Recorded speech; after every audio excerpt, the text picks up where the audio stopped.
Welcome to episode 225 of Girl Take the Lead, where each week we explore womanhood and leadership. And I'm your host, Yo Kenny. Tara Landis, Gen X, has been the secret weapon hundreds of small business leaders have used as they solve operational challenges for over 25 years. She is a certified change agent practitioner from the ProSci Institute and a licensed influence trainer from the Cialdini Institute. She is also the lead faculty member for the Bell Rock Management Training Programs, which are unique in both methods and results. In this episode, she brings her expertise in influencing others with tons of grounded research. And she is such an enjoyable storyteller when she talks about that research. So I think you'll really, really have a great time listening to her. She breaks down the psychology of influence using research backed insights from Dr. Robert Cialdini, Daniel Kahneman, and Daniel Pink, who we've covered before in some other episodes. Note, big note here, you guys. When we talk about influence in this episode, we mean ethical influence, using psychology to guide decisions responsibly, not manipulate. Things you'll learn about in this episode: the difference between influence and persuasion, influencers in social media, and we'll talk about 5 of the 7 aspects of influence. And the ones we'll cover are reciprocity, liking, authority, consistency, and scarcity. Enjoy the episode. Here you go. Well, Tara, welcome to Girl Take the Lead. We're going to have such a fun conversation. It's going to be great. Yeah, I'm really excited to be here. Thank you for having me. Sure. And why don't we start, if you would, please, just to introduce yourself to our listeners and viewers? That would be great. Sure, my name is Tara Landis, and I have a management consulting firm called Bellrock. We're based in Canada, and you can find us at bellrock.ca. That's BELLROCK.ca, where we offer management training programs as well as strategic planning and implementation services focused mostly on smaller businesses. Mm-hmm. And it seems like you've chosen a particularly interesting path that we're going to talk about today regarding influence and persuasion. So hmm maybe a little bit of like, how did you get to that? And what do you see there as the difference between those two? Right. Okay. Well, maybe I'll start with just what are they. So influence is broader, persuasion is narrower. So another way to think about it is that influence is something that we do to nudge people along over time. Persuasion is a subset of that where we're actually getting someone to take an action. So, Mhm. for example, to say yes to a specific question. And I got influenced. I got interested in the topic of influence when the book actually was published first by Dr. Robert Cialdini in the 80s. I came upon it in the 90s when I was doing my master's in business administration. And I just found it so interesting that very small, often costless changes to how we operate can have outsized impact. Mm, And as I went on doing my consulting work, I found it more and more important to be able to persuade or influence people along certain lines so that we could accomplish whatever it is that that business wanted to accomplish. How do you get someone to work harder if they don't want to work harder? How do you get someone to say yes more often? mhm. And so that's where my interest really started. So when we say like she's an influencer, or we hmm talk about influencers in that way, hmm um, do you, I mean, what do you see there? I mean, it seems like that whole industry has grown up in the last, I don't know, 10 years or so, where hmm we have this label now for people who are, is it just that Yeah. they're masterful at influencing others? Well, I think maybe we're using the words differently in that context. So, an influencer is using certain aspects of the practice of influence. For example, social proof. So social proof states that we do things that others like us do. We're more comfortable doing things that others like us do, particularly when we're uncertain about something. So Mhm. an influencer provides social proof. If I don't know what to wear or I'm nervous about my outfit, and then I look and this person who I admire and I'm uncertain, I would, oh, well, I'll do what they do because I want to be like them when I grow up. It also has to do with authority. So authority is taking the opinion of people who are considered more knowledgeable in that area. So again, if I don't know what brand I should be buying, I'll look to this authority. Presumably they have more knowledge about this than I do. So that's Mm. how it applies in that context. That's interesting. Yeah. Yeah, because I can see that, right? The influencers will tell us how to put our makeup on when you're over 50, Yeah. over 60, Yeah. No, stuff like that. Because I am absolutely. definitely uncertain about those things. But there are other influencers as well. There's long-term influencer in Canada called David Suzuki, and he talks about the environment, and he's been around forever. He's in his 80s now, Mhm. and he's been influencing public policy for decades. So, uh, why do people listen to him? He's just some guy, but he's an authority. He's got his PhD. He was on television for many years talking about the environment, so he's considered an authority. So when we're uncertain about what to do, we can look to those authority figures for guidance. Yeah. So let's go back a little bit to talk about the book that you mentioned, The Yeah. Seven Types of Influence. And maybe you could give us a bit more of the background of that book. Yeah, sure. So, Dr. Robert Cialdini is the person who wrote the book. He was confused of how, again, in the 80s when he was doing his doctorate, he was confused why, he'd be sitting on his couch watching TV. For the younger people here, you had to watch like the whole show, and there was no fast forward, and you got all the commercials. There were no But remotes. yeah, it's in the way back time. But he would go and he'd answer the door. Someone would knock at the door. Oh yeah, we used to answer the door too, when people knocked. But anyway, he would go and answer the door. He'd have a conversation with someone. 15 minutes later, he'd be sitting back on his couch going, "Why did I just change my energy service provider? I wasn't having a problem with that before. How did I get persuaded to make this decision?" And so he started looking into it. And while there's lots of research on this, and there had been, the research really started around World War II with questions around how could Nazism rise the way it did. What he did was something a little different. It was innovative, really, for social scientists to do this. He went out into the world undercover and started actually getting the training from people who were influencers. He went undercover for the door-to-door salespeople. He went undercover at a telemarketing firm. He went undercover in a cult. Yeah. All of this trying to uncover what are the common principles of influence that are universal, regardless of culture. Just what works on a human being as opposed to anything else. And at the time, he found six principles. He later added a seventh principle. Mhm. So we're going to talk about some of those. Which do you think was um, most influential to you? Like when you read this, like which one The impacted you?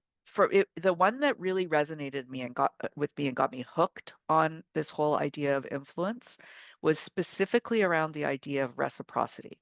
Mm. So the law of reciprocity states that if I give you something, you feel obligated to give me something back. If I invite you to a party, you'll feel like you have to invite me to one of your parties someday.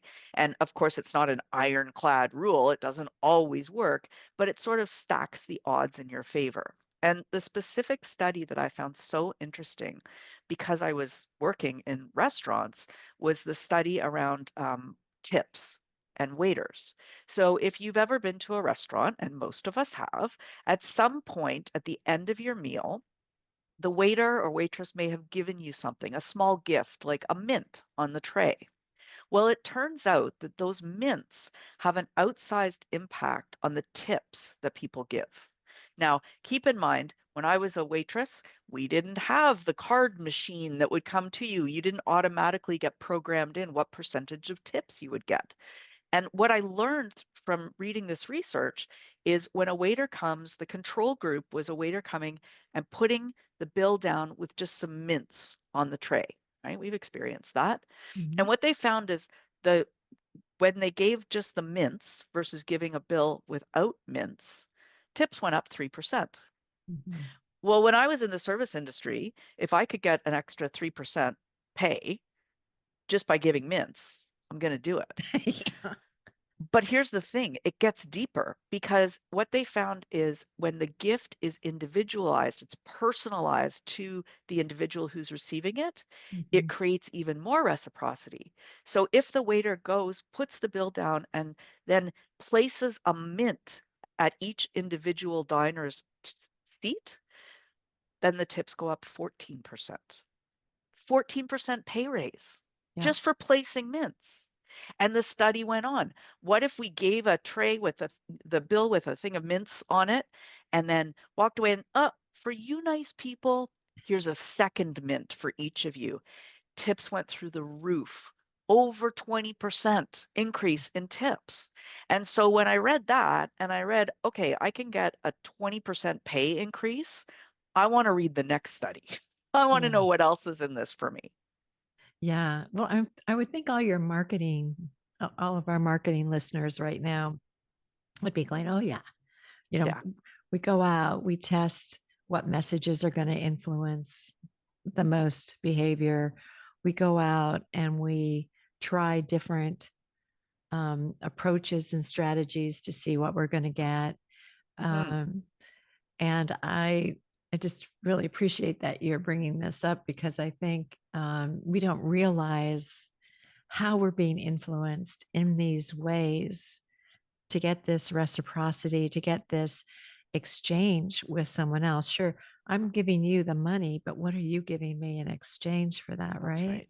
Exactly. Exactly. You bring up marketers. There's actually a principle of in reciprocity or another study from reciprocity where they did they looked at a marketing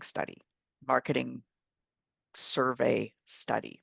So the marketers were phoning people and Mhm. asking for their time. You may have experienced this as well. They call you up and they ask to do a survey. Well, when they only asked, they would call people and they would say, do you have 15 minutes to do this market research survey? And when they did that, about 25% of people said yes, which honestly to me sounds like a lot, but Yeah. 25%. Um, they then, so that's the control group, 25% say yes. The second group, they called up and said, hi, Yolanda, would you have 60 minutes to do a market research survey for me? Not surprisingly, every single person said no. However, what they found is that there is power in making a concession. So if I ask you for 60 minutes and you say no, I Ah, can now give you something. I can say, well, what if I just, what about 15? Can you do 15 minutes? And when they started at 60 minutes and then went back to the 15-minute ask, yeah. 44% of people said yes.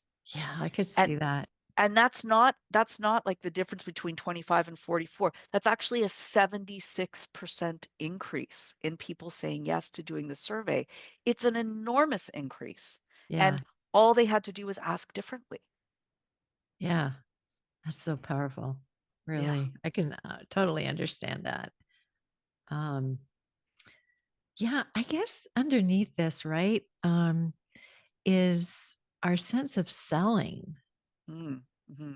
Like marketing, of course, is like putting together the strategies and how and the messaging and the visuals and putting all of those things together. But the sales person who goes out, Yeah. And I I, think I think the interesting thing here is Dan Pink, he's written some great books, look him up. But one of the books he wrote was called To Sell is Human. mhm, And in that, the research showed 41% of people, or 41% of the average person's day is spent selling. selling your ideas, selling whatever it is that you're trying to accomplish. You know, in my household, if I have a way to make people say yes to me more often, my life is a little bit better. And you know what? Their lives are a little bit better when they have a way to get me to say yes more often. Both sides are true. Yeah, I think sometimes we walk around saying, poo poo on selling, Mm, but we are doing it all the time. all the time. In fact, almost half your time. Yeah. So when it comes to your clients, are you like helping coach them in this area and providing them some kind of understanding Yeah. of some of these principles and dynamics? Yeah, so we have a program that we can offer that's from the Cialdini Institute, which goes in great depth into these principles. There are 7 of them. It takes people through the education directly from Dr. Cialdini online, and we can also do coaching around that so that they can take the theory, you know, here's a mint. Well, that applied to me very personally when I was a waitress, but there are other ways to apply that principle. And basically, in any influence situation you're in, there is at least one principle of reciprocity that can be applied, and often more than one, and they can be stacked. Okay. So we had another one, liking. Liking, yes. I like to do business with people that I like more than with people that I don't like. Again, all sorts of studies that have been done around this principle. One of the more interesting ones that I can talk about when it comes to liking is before you do business with someone, build some rapport. Uh-huh. Figure out what you have in common, what's something that you each like. Spend 5 or 10 minutes talking about that, and you'll find that you get to a yes more frequently than otherwise. So these Right. people who are like, get down to business, do the work right now, you know, don't spend any time on that fluff. They're just not correct. We like to do business with people we like. So find some sort of commonality with your people that you know. Yeah. So, I had brought this up to you, and I love that we had this conversation that in a previous episode we talked about talk Yeah. types. Yes. And one of the talk types was the A people were like informational, the B people were experiential, and the C people were deep thinkers or deep, looking for deep meaning. Hmm. And I thought, I said to you, it seems like if you're a information person, you would want to sit down with another information person and just get to it. Hmm. But you told me no, that the research doesn't bear that out, huh? No, it doesn't. And in fact, maybe the thing that you find in common is that you're both information people, Oh, of course. right? So Yeah, when I start talking about things, I like to get down to business. Yeah, me too. Well, that activates liking. So anything you can do to find these things in common, and there's so many different categories. You can have hobbies. I can look in your on your bookshelf, or I can look at your beautiful flowers that you have behind you and say, "Oh, wow, do you garden? I love the flowers you have. How did, we can have yeah, a liking conversation about that." Very frequently, people talk about my dog, sure. my I painting of did my right dog. away, right? It comes up all the time. And I've got a little story around it, but really a lot of people like dogs. So if I have a painting of my dog, then people start talking about their dogs. Now we can do business. That was so interesting. I loved it when you said, the research doesn't quite bear that out." Yeah. Okay, we talked a little bit about authority, but Yes. is there some more things you want to say about authority? Yeah. So authority is that people do things when they see other people who they feel are more expert in the thing than they are, and particularly when they're nervous or unsure about what they're going to do. Mhm. So an example study of this one, they were doing a financial seminar. I mean, this is all in the lab kind of thing, but they invite people and they start asking them a series of really difficult financial questions. When does your mortgage come due? What will you do if the rates go up or down? How are you planning to save for your children's education? How are you paying off your student loans? All these different questions. What about retirement? And people's brains, they had them all hooked up to those brain monitor thingies, and people's brains were lighting up like Christmas trees. Like it was just, they were really thinking hard. You could see that. Well, then the scientist brings in, this is Dr. So and so, the foremost world-renowned expert in financial planning. And everyone's brains just calmed right down. And instead of all those bright lights and thinking, they basically just turned off their brains and started listening to what Dr. So and so was saying. Why did they do that? Because of the authority. And keep in mind, Dr. So and so was another social scientist. Like he Mhm. was a behavioral scientist. He wasn't actually an expert, but because some other person introduced him as the expert, some other person that they didn't know as an expert either, they believed it and they just calmed right down. So And is there quote punishment or penalty if the authority kind of betrays them or well, yes, I mean, when I should have said this all the way through if I haven't, we're talking about the practice of ethical influence. okay. So when we teach influence, we're talking about using it for good, not for evil, which isn't to say that there aren't bad, good for nothing people out there because there really are, but we are talking about using this power ethically. Yeah. So Okay. Okay. yes, there could be a huge reaction if someone was found out to be um, not telling the truth in some way. Do you we talked I think a little bit about the generation that Hmm. the younger generation being a little bit more cynical, Yeah. um, not trusting authority quite as much. Like you can't, I remember being told when I was teaching, oh, professor, you can't listen to anything on TikTok. It's Hmm. like, it's not, nothing is Yeah. true on TikTok.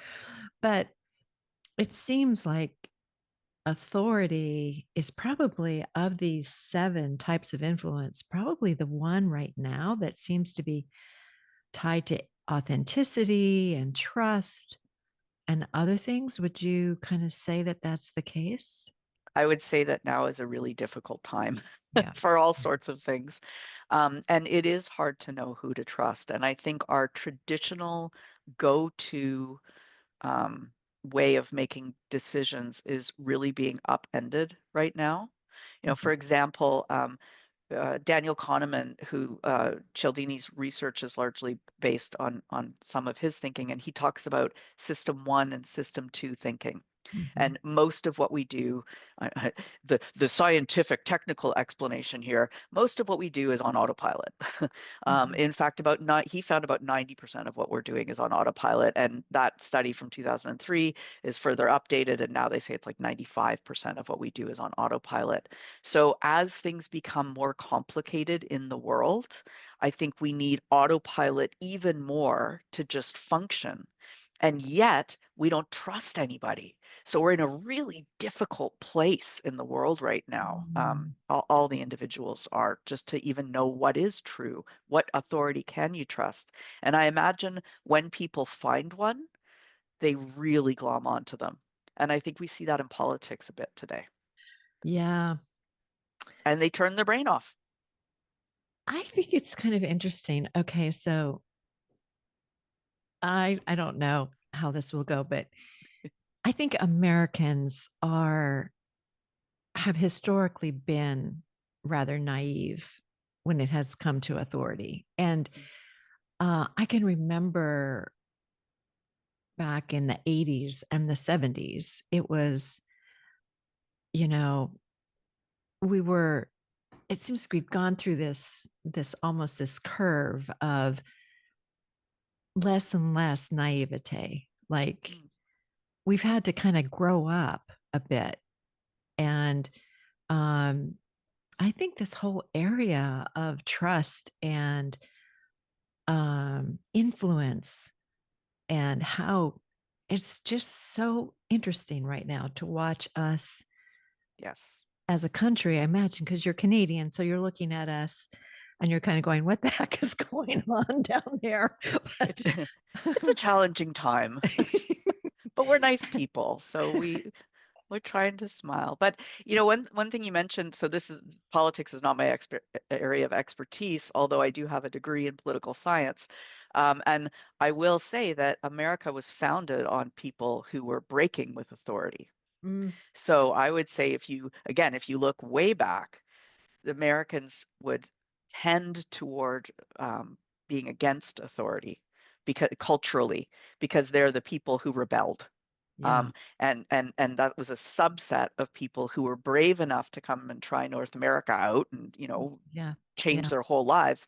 But the ones that then rebelled against the king, that was a subset. The rest came up to where I live. Yeah. Yeah. Well, I can imagine you might be seeing a fair amount of Americans making their way to Canada right I now. I actually worked with a client. We were doing strategic planning with them, and there were 5 people on the leadership team, and one of them was Canadian and very MAGA, very pro MAGA, had the Uh-huh. hat, the whole thing, and the other one was an American who'd moved his whole family to Canada when Trump was elected. And here are these two Interesting. guys, they're 2 of 5 on this management team. And I thought, man, this is going to explode all over the place all the time. They really got along well. They had very intelligent dialogue. It felt like the way it's supposed to be when Oh, you that's have so good to people hear. on different sides, very different points of view, Yeah. but they could find common ground. They liked each other and Uh-huh. they were respectful. Yeah. Oh, that's such a good story. That gives me such hope. Okay, one other type of influence, consistency. Yes. Yes. Consistency is a really interesting one.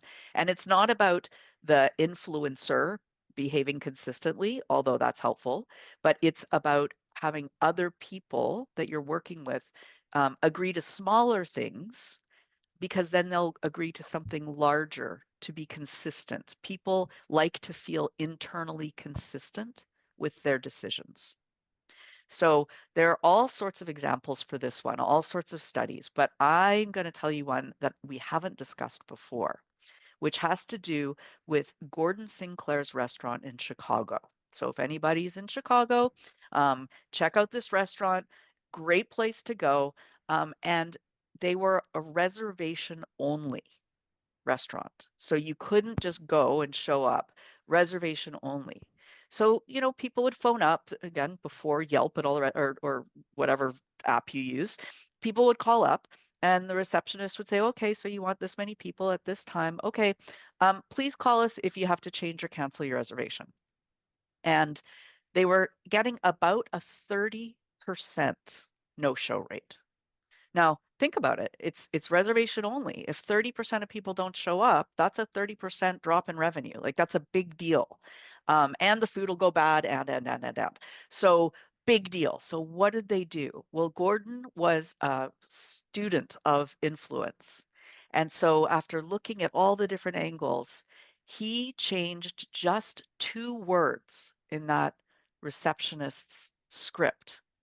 And instead of saying, please call if you have to change or cancel your reservation, she said, will you please call if you have to change or cancel your reservation? And then she paused and waited for them to respond. 2 words were changed. And as a result, no shows went from 30% down to 10%.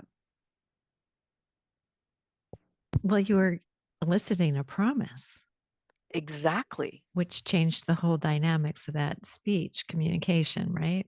Because people behave consistently, internally consistently. If I gave you my word, I should keep my word, even if it's something so small as a dinner reservation. Yeah, I can see that. I can definitely see that. More at stake Yeah, for us personally when we make a exactly. promise.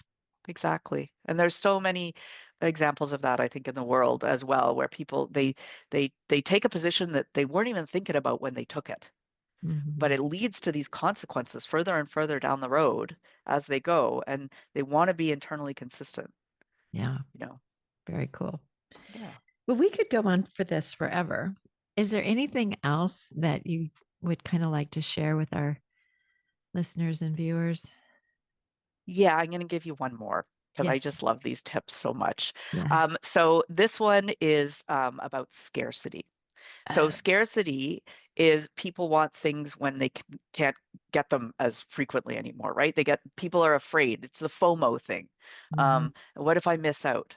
So this was a company in, I believe they were in South America. But anyway, it was a chain of pizza places. Okay, pizza restaurant. No, it wasn't South America. I think this was American. And what they had is they had a basic pie, like a margarita pizza, just cheese and tomato sauce. And that was, I think it was $12. And then if you could add your pizza toppings on. So like you buy the original pie and then add whatever you want on and you get the price. And so the average price of the pies they were selling was $14 when you averaged it all out. Well, they flipped the script. And instead of starting with the base model, they started with the fully loaded pizza. The fully loaded pizza cost $20, and then people could take off whatever they didn't want. And the average price of the pizza went up to $16. And you could say, well, it's only $2. But imagine hundreds of thousands of pizzas. That's a lot of $2 bills that are coming along. And so we don't even have $2 bills anymore. But what was acted on there was the principle of scarcity. Like if I own the whole thing, I don't want to give up all of the extras. I only want to give up the ones I absolutely want to give up, as opposed to getting the good toppings that I want on it. I'm afraid to lose out on the bad on the other toppings. And so again, crazy change. They just changed the base model and increased revenue significantly. Well, I can remember too in marketing, we would always want to put things like limited Yeah. quantity or, trying to get the call to action to be very quick and Hmm. instant. Hmm. Quick, don't change your mind. Move Yeah. forward with Yeah, whatever. and that's also back to a little bit of consistency as well, which is why these principles they all often work so well together. So getting, someone to say, well, would you want one of these things? Like, if I can answer all of your questions, can I put you in this car today? Right? And here I go. I'm going to answer all your questions. I Now you love got to it. buy the car. Yeah. And we only have one on the lot that's Yeah, like, and we've discounted that. So that's might right. be wanting to move now. In fact, I think somebody was on the lot earlier looking at it and they were going to come Yes. back. So you better make your choice pretty quickly here. Oh, you guys. Yeah. Oh boy. It's so much fun. I love when I can talk marketing into Yeah. some more sense. So, how can our listeners find you and follow you and learn more about your business? Well, I'd love for them to come to bellrock.ca. We've got great downloadable tools there, how to have one-on-one meetings, learn more about influence. We offer management training programs, and our next cohort starts in May. And the exciting thing about our training is that not only do you get the training, but you also get very specific tactics and tools to use and one-on-one coaching. So Mm, it's included so that we make sure that you're actually using the things that you're learning to create as much value as possible for our love it. students. Love Yeah. it. Okay. Okay. What would you tell your 20 something self today? This is what I would tell my 20 something self. It takes a really long time to make old friends. So find your friends and stay with them. Find your people. That's the age where you're going to find your people. Those people are going to know you through thick and thin, through so many years. So that's the advice. Find your people and stay in touch. That's such good advice because we do find most of our friends in our 20s. I've read that before too. So Mhm. that's great. Okay. Did you get a chance to go to our card and gift store and see anything that spoke to I you? did, and I love the cards in the card and gift store. I really do. It reminded me so much of these handcrafted cards that I used to buy all the time when I was in Mexico, and I Uh-huh. can't find them here. And so I was delighted to see that this is available. And I particularly liked the U series of cards, which is kind of funny because I like the design of the pictures. Hmm. However, I like the messaging, the idea that I could just reach out and give someone a compliment or a thank you or Yeah. just a hey, I'm looking at you. I see Yeah. you. I love I thought, that. I thought you might also like. a snarky cat who says, Yes, trust your gut. I really like that cat too, but I don't know how my dog would feel about it. That's so perfect. So, Tara, it's just been so fun to have you. And thank you for, well, you have such an expertise and handle on the research. It was just wonderful. It's Oh, so well, nice to thank you. talk to somebody so grounded in what they're Yeah, doing. So, thank you for that. That was really, really helpful, I think. And I think our listeners will really, really like that. right. Well, I hope to hear from them. Okay. Thanks. Have a Thank good you. one. Thank you for listening today, and we sure hope you enjoyed this episode. If you did, please leave a comment wherever you listen to your podcasts. Tell a friend about us, join our public Facebook group, Girl Take the Lead, or visit our website, girltaketheleadpod.com. We also have a YouTube channel where your subscription would be appreciated. Once you're on YouTube, search at Girl Take the Lead. And we've recently expanded to YouTube Music, where you can find a video of this episode and you can find a video on Spotify. Here are some great quotable moments I thought from the episode. There is power in making a concession. Mm. And then another, she said, in my household, if I have a way to make people say yes to me more often, my life is a little bit better. And their lives are a little bit better when they get me to say yes. Mm. And then another, now is a difficult time for all sorts of things. It is hard to know who to trust.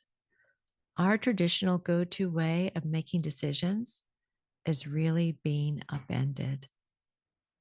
And lastly, one of my faves was consistency is about having other people that you're working with agree to smaller things because they'll agree to something larger to be consistent. We like to feel internally consistent. Mhm. Here are 3 episode takeaways. 1, influence is broader and persuasion is narrower. Influence is what we do to nudge people along over time. Persuasion is a subset of that where we're actually getting someone to take an action. Influencers use social proof and authority when we are uncertain about what to do. 2, the 7 common aspects of influence Dr. Cialdini found universal were reciprocity, liking, authority, consistency, scarcity, social proof, and unity. Many times we don't realize how we're being influenced. And 3, 41% of our day is spent selling what we're trying to accomplish. We also like to do business with people we like. So figure out what we have in common to connect. Our next episode will feature our guest, Jen Han, millennial, founder and CEO of J Recruiting Services. Jen has spent her career not only helping organizations build high-performing teams, but also mentoring women navigating leadership in male-dominated industries.